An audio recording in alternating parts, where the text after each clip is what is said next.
Hello friends, आप सभी का हार्दिक स्वागत है आपके अपने YouTube channel Kautilya classes Hajipur में। कौटिल्य क्लासेज हाजीपुर में हम आज लेकर आए हैं 39वीं बीपीएससी पीटी एग्जामिनेशन में भारतीय संविधान एवं राज्य व्यवस्था से पूछे गए प्रश्नों को। चलिए देखते हैं। देखिए यहाँ पे BPSC PYQ series previous years question analysis 39वीं BPSC PT exam 1994 Indian constitution and polity भारतीय संविधान एवं राज्य व्यवस्था से पूछे गए प्रश्न। तो चलिए देखते हैं आज का पहला प्रश्न। आज का पहला प्रश्न है, भारतीय संविधान को अपनाया गया था। ऑप्शन ए है संवैधानिक सभा द्वारा, ब्रिटिश संसद द्वारा, गवर्नर जनरल द्वारा, भारतीय संसद द्वारा। तो फ्रेंड्स इसका सही उत्तर हो जाएगा संवैधानिक सभा द्वारा। कैबिनेट मिशन योजना के तहत भारत में संविधान निर्माण के लिए एक सभा का गठन किया गया था जिसे संविधान सभा के नाम से जानते हैं। संविधान सभा ने 26 नवंबर 1949 ईस्वी को संविधान निर्माण कार्य को पूरा कर दिया था और इसे 26 जनवरी 1950 ईस्वी को लागू किया गया था। आप प्रस्तावना की पंक्तियों को देखेंगे तो वहाँ पे लिखा हुआ है कि 26 नवंबर 1949 ईस्वी को संविधान सभा ने इस संविधान को अंगीकृत, अधिनियमित और आत्मार्पित किया है। इससे स्पष्ट होता है कि भारतीय संविधान को अंगीकृत, अधिनियमित और आत्मार्पित किया है संविधान सभा ने। तो इस तरीके से भारतीय संविधान को अपनाया गया था। इसका सही उत्तर हो जाएगा संवैधानिक सभा द्वारा। फ्रेंड्स, अगर पूछे आपसे कि संविधान को कब अंगीकृत किया गया, कब अपनाया गया, कब स्वीकृत किया गया, तो इस सभी का उत्तर हो जाएगा 26 नवंबर 1949 ईस्वी। केवल लागू किया गया है 26 जनवरी 1950 ईस्वी को। तो इस तरीके से संविधान सभा ने भारतीय संविधान को अपनाया था 26 नवंबर 1949 ईस्वी को, लेकिन लागू किया गया है 26 जनवरी 1950 ईस्वी को। अगर पूछे आपसे कि स्वीकृत कब किया गया, अंगीकार कब किया गया, अपनाया कब गया, इन सभी का उत्तर हो जाएगा आपको 26 नवंबर 1949 ईस्वी और सिर्फ लागू करने की तिथि हो जाएगी 26 जनवरी 1950 ईस्वी। तो चलिए फ्रेंड्स, आज का दूसरा प्रश्न देखते हैं। भारत में लौकिक सार्वभौमिकता है क्योंकि संविधान की प्रस्तावना प्रारंभ होती है प्रजातंत्रीय भारत शब्दों से, जनता के जनतंत्र शब्दों से, जनता के लोकतंत्र शब्दों से, हम भारत के लोक शब्दों से। फ्रेंड्स इसका सही उत्तर हो जाएगा हम भारत के लोक शब्दों से। आप सभी प्रस्तावना को देखिए, शुरुआत होती है हम भारत के लोग भारत को एक संपूर्ण प्रभुत्व संपन्न समाजवादी पंथनिरपेक्ष लोकतंत्रात्मक गणराज्य बनाने के लिए। इस तरीके से भारतीय संविधान की प्रस्तावना की शुरुआत होती है हम भारत के लोक शब्दों से और उसमें कहा गया है कि हम भारत के लोग इस संविधान को, इस देश को बनाएंगे संपूर्ण प्रभुत्व संपन्न यानी कि लौकिक सार्वभौमिकता है हमारे देश में, अपने आप में निहित है। संपूर्ण प्रभुत्व संपन्न का मतलब होता है हम किसी दूसरी शक्ति के अधीन नहीं हैं, हम अपना निर्णय लेने के लिए पूरी तरह से स्वतंत्र हैं। दरअसल में जब तक संविधान नहीं बना था तब तक किसी न किसी रूप में हम अंग्रेज़ों के द्वारा गाइड होते थे, क्योंकि जब तक अपना संविधान नहीं बना था तब तक भारतीय संविधान की जगह पर 1935 का भारत शासन अधिनियम से ही देश चल रहा था। तो जब से अपना संविधान बना उसमें हमने घोषित कर दिया कि अब हमारा अपना संविधान है, हम अपनी व्यवस्था को अपने तरह से चलाएंगे, हम किसी के अधीन नहीं हैं, हम किसी की बात मानने के लिए बाध्य नहीं हैं, हम पूरी तरह से संपूर्ण प्रभुत्व संपन्न है, यानी हमारी प्रभुता हम में निहित है, हम किसी के अधीन नहीं हैं। इसी को बोलते हैं लौकिक सार्वभौमिकता।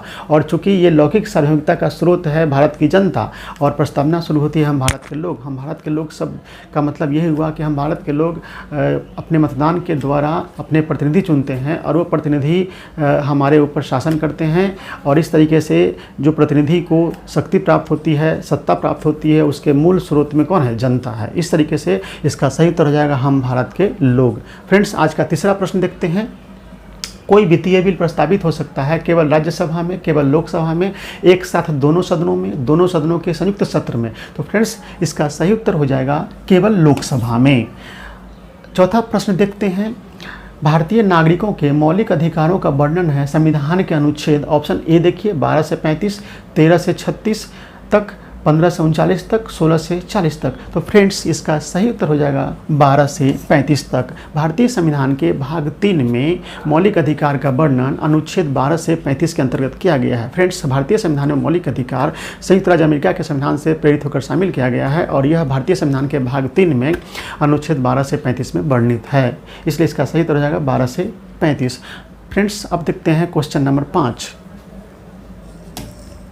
पंचायती राज विषय है। ऑप्शन ए है समवर्ती सूची पर, केंद्र की सूची पर, राज्य की सूची पर, शेषाधिकारों की सूची पर। तो फ्रेंड्स इसका सही उत्तर हो जाएगा राज्य की सूची पर। फ्रेंड्स पंचायती राज का जो विषय है वो राज्य सूची का विषय है। 7वीं अनुसूची को आप देखेंगे तो उसमें 3 सूचियां हैं, लिस्ट 1 संघ सूची, लिस्ट 2 राज्य सूची और लिस्ट 3 समवर्ती सूची। तो इस तरीके से राज्य सूची में शामिल है पंचायती राज का विषय। तो फ्रेंड्स छठा प्रश्न देखते हैं, भारतीय संविधान के निम्नलिखित अनुच्छेदों में से कौन सा अनुच्छेद राज्य की सरकारों को ग्राम पंचायतों को संगठित करने का निर्देश देता है? फ्रेंड्स ऑप्शन है अनुच्छेद 32, अनुच्छेद 40, अनुच्छेद 48, अनुच्छेद 51। फ्रेंड्स इसका सही उत्तर हो जाएगा बी अनुच्छेद 40। भारतीय संविधान के भाग 4 में राज्य के नीति निर्देशक तत्वों का उल्लेख अनुच्छेद 36 से 51 के अंतर्गत किया गया है। इसी के अंतर्गत अनुच्छेद 40 में संविधान द्वारा राज्यों को निर्देश दिया गया है कि आप अपने यहाँ पर पंचायती राज व्यवस्था की स्थापना कीजिए। फ्रेंड्स भारत भाग जो 4 है वो राज्य के नीति निर्देशक तत्व है और उसमें जो बातें कही गई है उसे मानने के लिए राज्य बाध्य नहीं है। यानी कहने का मतलब है, नाम से ही पकड़िए, राज्य के नीति निर्देशक तत्व।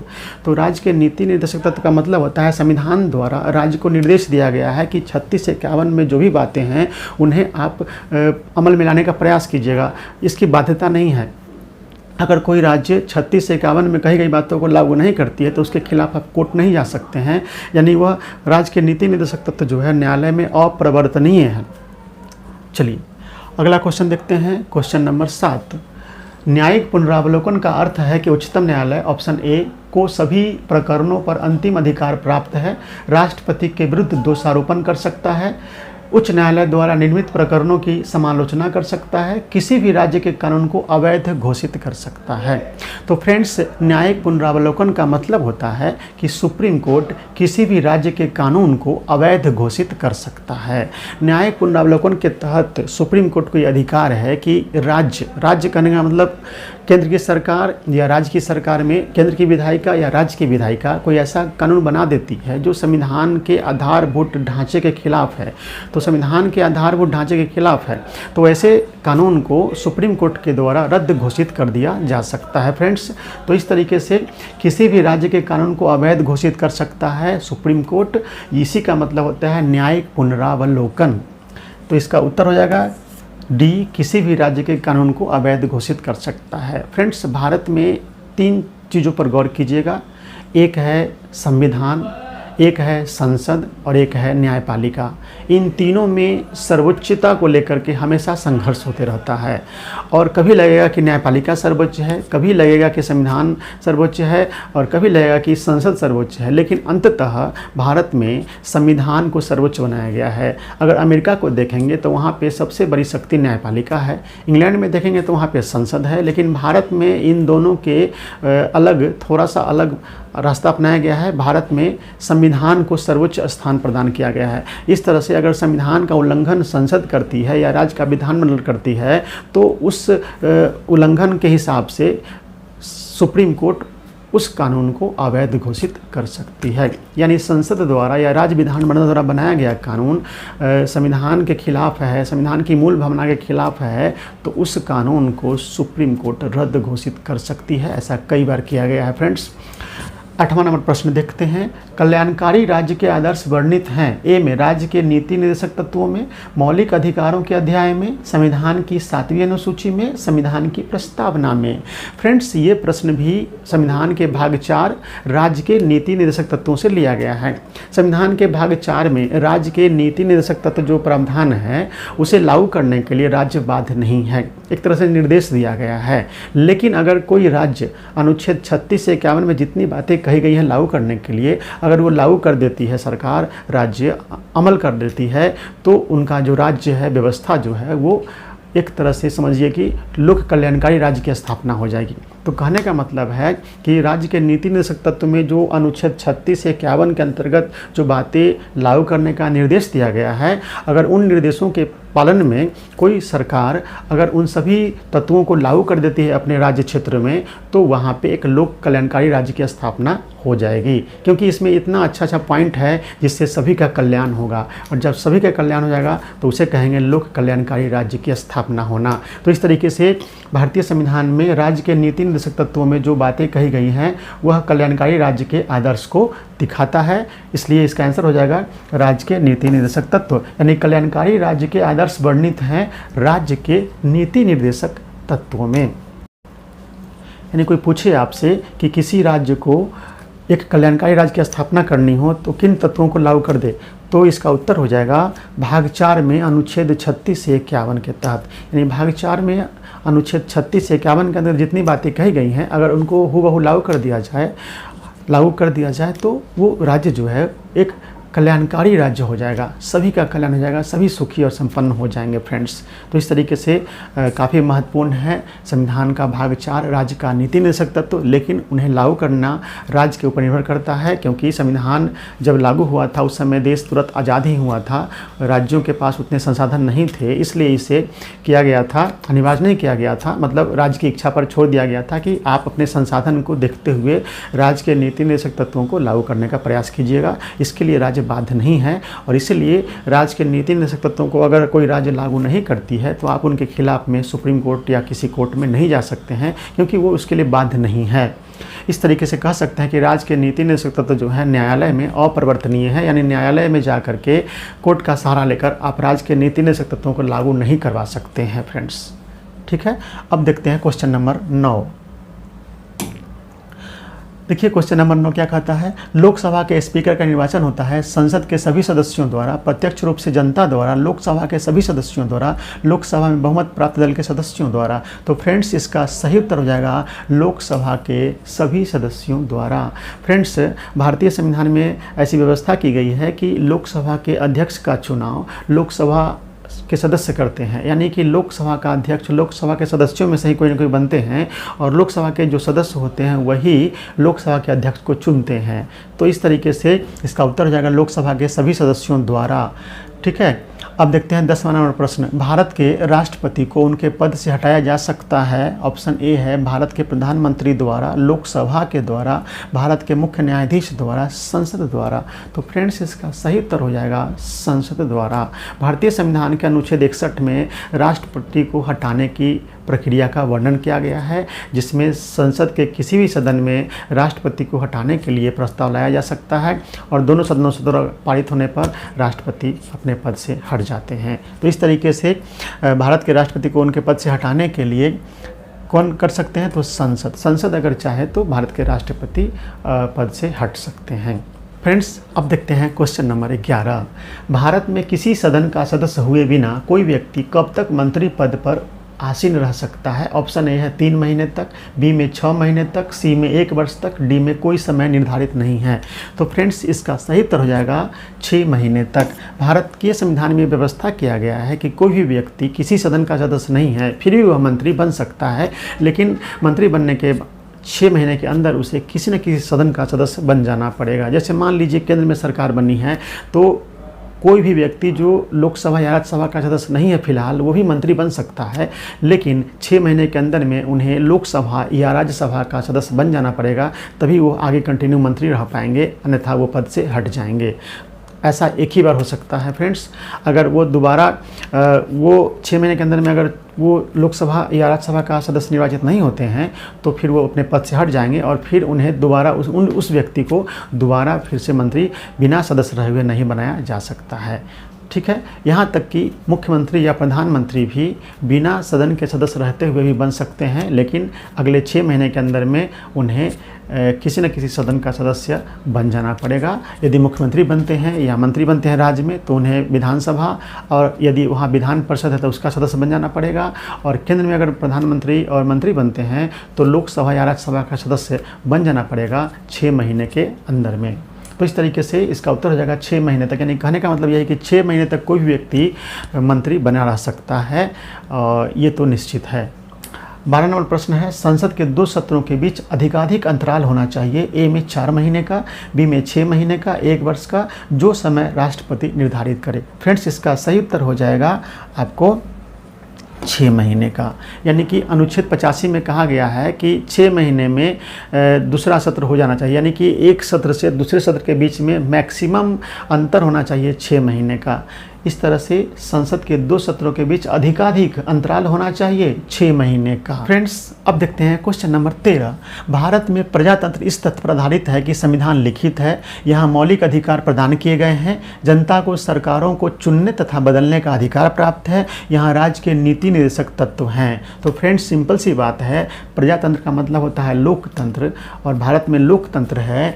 इसका मतलब यह है, इस तथ्य से आधारित होता है कि लोकतंत्र है कि जनता को सरकारों को चुनने तथा बदलने का अधिकार प्राप्त है। तो इस तरीके से लोकतंत्र की परिभाषा अब्राहम लिंकन ने जो दी है, उससे भी स्पष्ट हो जाता है कि लोकतंत्र में जनता सर्वोपरि है और जनता को समय समय पे एक निर्धारित अवधि के बाद चुनाव के माध्यम से अपने प्रतिनिधि को बदलने का अधिकार प्राप्त है, शक्ति प्राप्त है। इसलिए भारत में प्रजातंत्र इस तथ्य पर आधारित है कि जनता को सरकारों को चुनने तथा बदलने का अधिकार प्राप्त है।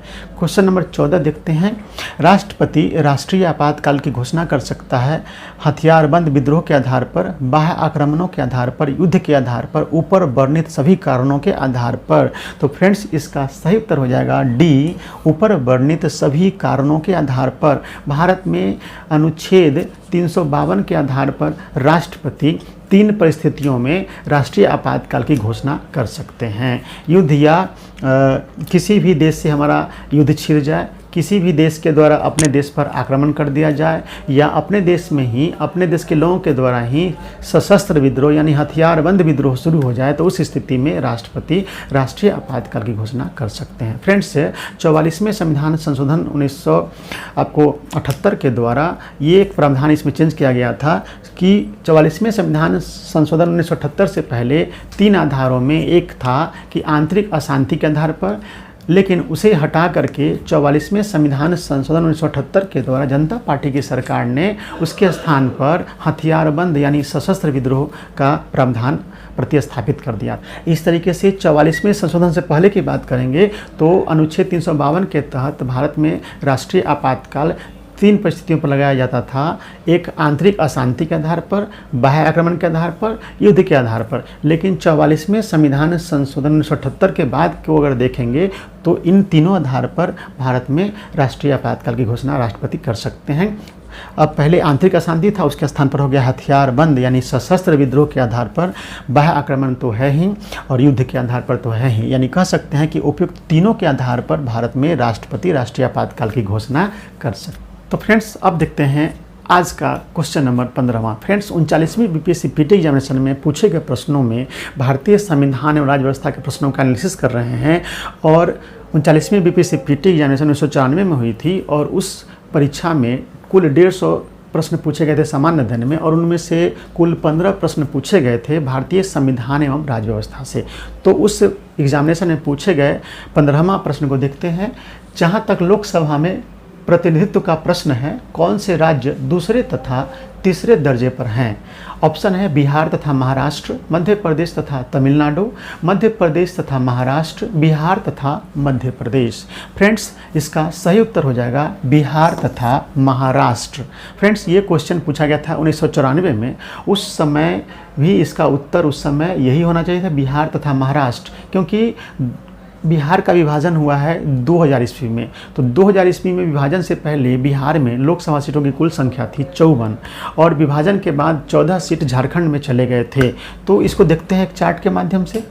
आप देखिए यहाँ पे बिहार एग्ज़ाम के समय 1994 में 54 सीटें थी, जो 2000 ईस्वी तक रहा है 54 सीटें, और वर्तमान में यानी 2000 ईस्वी में जब बिहार का विभाजन हो गया था तो बिहार को मिले थे 40 सीटें। मध्य प्रदेश को उस समय 40 सीटें थी, लेकिन विभाजन होने के बाद मध्य प्रदेश का विभाजन हुआ है छत्तीसगढ़ में, तो 29 सीटें रह गई, यानी 11 सीट चला गया छत्तीसगढ़ में। महाराष्ट्र का विभाजन उस समय से नहीं हुआ है और 48 सीटें उस समय भी थी, 48 अभी भी है। तमिलनाडु 39 उस समय भी थे, 39 अभी भी। उत्तर प्रदेश में भी वर्तमान में 80 सीटें हैं। फ्रेंड्स, उत्तर प्रदेश का भी विभाजन हुआ है 2000 ईस्वी में, और उत्तर प्रदेश में विभाजन से पहले कुल 85 सीटें थी और 2000 ईस्वी में विभाजन के बाद वहाँ पे 80 सीटें हैं। इस तरीके से अभी भी भारत के राज्यों में लोकसभा सीटों की संख्या के मामले में सबसे नंबर 1 पे है उत्तर प्रदेश। उत्तर प्रदेश में वर्तमान में लोकसभा सीटों की संख्या 80 है।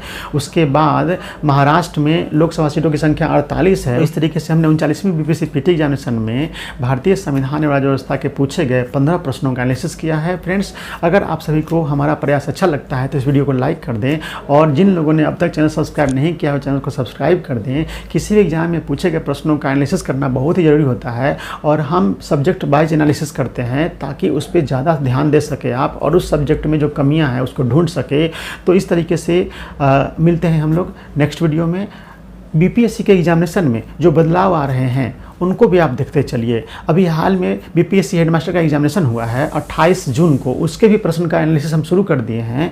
तो अब देखिए, ये 39वीं बीपीएससी पूछा गया 1994 में, 38वीं बीपीएससी पीटी हुआ 1992 में। तो उन दोनों को भी हमने एनालिसिस करना शुरू कर दिया है और शुरू से लेकर लास्ट तक करना है। इधर हाल फिलहाल में जो एग्जामिनेशन होने बीपीएससी के द्वारा, उनके प्रश्नों का भी एनालिसिस हम कर